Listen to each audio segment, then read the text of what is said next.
Accessible art, solar powered. Can the sunlight make art accessible to different populations? Hi, I'm Dr. K.P. McKee, founder and executive director of the Spacious Place Creativity and Spirituality Center. And as we share today's activity with you, we would love to hear from you. If you have any questions or comments or maybe some suggestions, you can enter them in the comment box on your mobile device or on your computer. So last week we started this new series, Accessible Art, and we talked about tailor-making art to where it is accessible to different populations. And we as the Spacious Place for about the past 15 years have been working with diverse populations and bringing art offerings to them. Children through adults in their senior years, persons with physical and cognitive challenges, persons with limited access to finances and education. So we try to adapt and make accessible our art experience to these various populations. And today, last week, we used a basic finger puppet template, and today we're going to look at how we can employ the sun's magical light to create art that is accessible for all people. And you're going to want to adapt this to whoever you're working with, and also to what your budget is and what is accessible for you. And we hope that in doing all of these things that you're also having an opportunity to do some creating on your own. So sunshine art, as I will call it, comes in a range of names. It might be called sun catchers or mobiles or stabiles or something else. But the point is that we are employing the sun's light to help reveal the beauty of the art piece. And you may have seen some kits that are made where you can paint in various areas and create sun catchers this way. This is another way that we can do it that gives the people a little bit more freedom of choice about how they create. So I'm just going to walk you through this and give you some basic principles that we use when we're creating with folks. So first of all, we want to look at accessibility. And that begins with accessibility for you with the supplies that you have on hand. And these particular projects are very accessible because the supplies are fairly inexpensive and they're also easy to find. But also they're accessible to the people who are doing it because the process is fairly simple and the results almost always are ones of wonder. We made these sun catchers with the folks at Mary Lee this past week.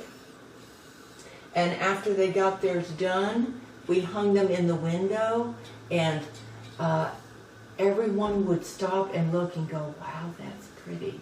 We are all have a need as humans for a sense of wonder as well as a need to create. So the next thing you want to do is think about preparation. And depending on what group you're working with, determines how much pre-prep you need to do. So that just has to do with getting acquainted with the folks you're working with, knowing where the hand-eye coordination is, and where you can challenge without frustrating. So the first thing you want to do is you want to choose what I like to call a frame for your sun art, and obviously this frame is a butterfly. As you can see, I think it's a beautiful shape, but it's also fairly simple because if you're prepping this, you're going to be doing a lot of cutting. And some of it can be done with scissors. Sometimes it's awfully nice to have an X-Acto knife. So this is one that we did with a star. Here is what it looks like before it's cut.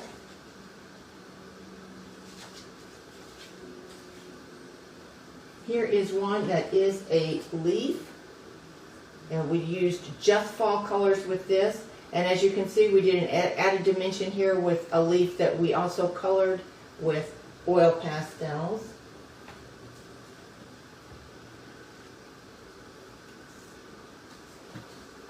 This was for St. Patrick's Day. We did some Celtic knots.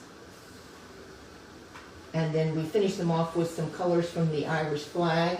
Here's what it looked like when we brought it in to work with the people. And then they added the part on the back. And then we had a back for it. And then we also have done autumn leaves. And I showed you one. Here's another set. This one's a fairly simple design. Here is one that was more of a challenge to cut out. And then here's one that has some beautiful interior cuts in it that looked really beautiful when it was put together.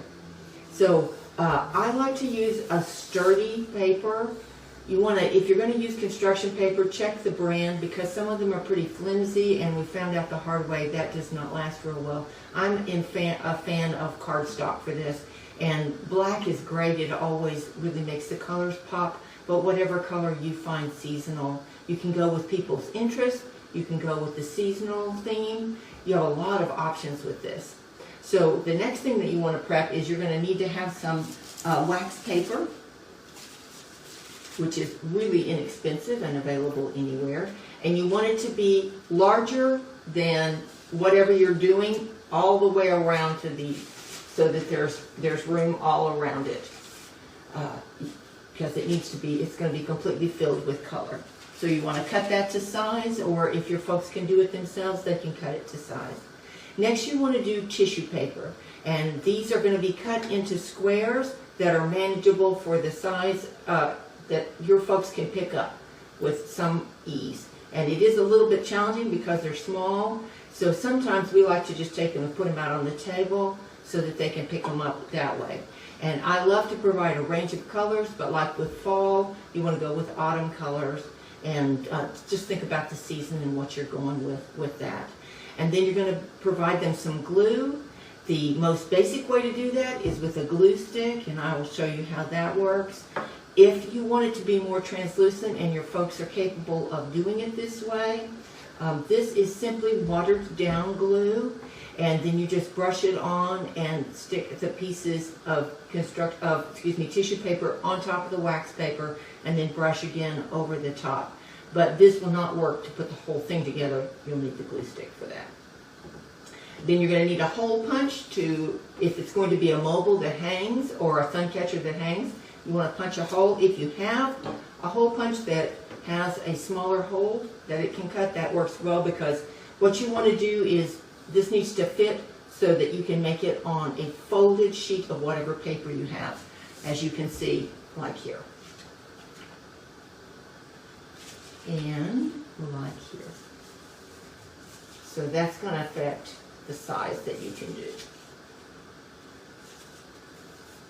All right, once you have gotten it all prepared and set out so that it's accessible to everyone, then it's time for this session to start. And as we talked about before, having some printed instructions with pictures on it in whatever language is comfortable for folks is great. And then also walking people through step by step. And once you get to know your folks, you'll have a better sense of where they can be challenged and where they're going to need some help getting started. One way that we like to do it is, if they're going to need a little help getting going, is always to have an example, and then also to say, this is the way I like to do it. Let me start and do a little bit, then we step back and say, show us how you're understanding that, and give them a chance to then follow through and do it too. That way it's easy to correct anything that's not going quite right, understand when people are being frustrated, and step in and help out in that way. This is a time when it's really a great opportunity to build self-empowerment and self-knowledge through choice. So they're choosing colors, they're choosing how they're going to put things together. We like to have a couple of forms that they can choose between sometimes. As many ways as we can offer choice, that helps people know themselves better and also feel empowered. Also, if you have a group that's really capable and really wants to be challenged, you can step up from tissue paper to rice paper. And that is what I use with my own collaging. And I have just a few pictures, examples here. These are painted rice paper, and that will last forever. The color's not going to fade very quickly with this, if at all.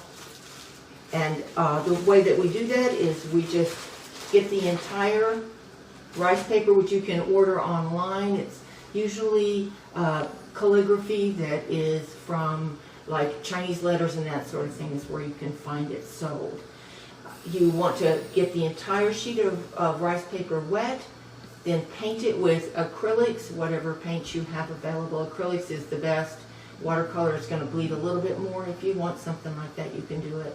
And then let it dry. And then I like to, after I've done that, also spritz it one more time so it has kind of a watercolor effect to it. And then just cut it up or tear it, however you want to do it. So when we're doing this with folks, we encourage them. I try to have a concept, an art concept of the day that I try to work with. So today it would be overlapping, because often the tendency will be to put a square of tissue paper here and leave a lot of space in between because it feels somehow wrong to be overlapping them. So if we can show them with our examples how beautiful it is to see the color changes where it's overlapped, and to give them permission to do that and get a sense of creating that whole, filling that whole thing with beautiful color that appeals to them. Then it will go inside the open frame. And this is the way that I like to make this accessible and understandable, because they're going to glue both sides, but not at the same time. So I like to hold it with this part facing up and say, let's glue the whole part that's on the table. And then we insert the wax paper that has all the beautiful color in it, press it down, and then turn it around and invite them to glue the other part that's on the table. And once they have done that, then it's time to cut the excess off.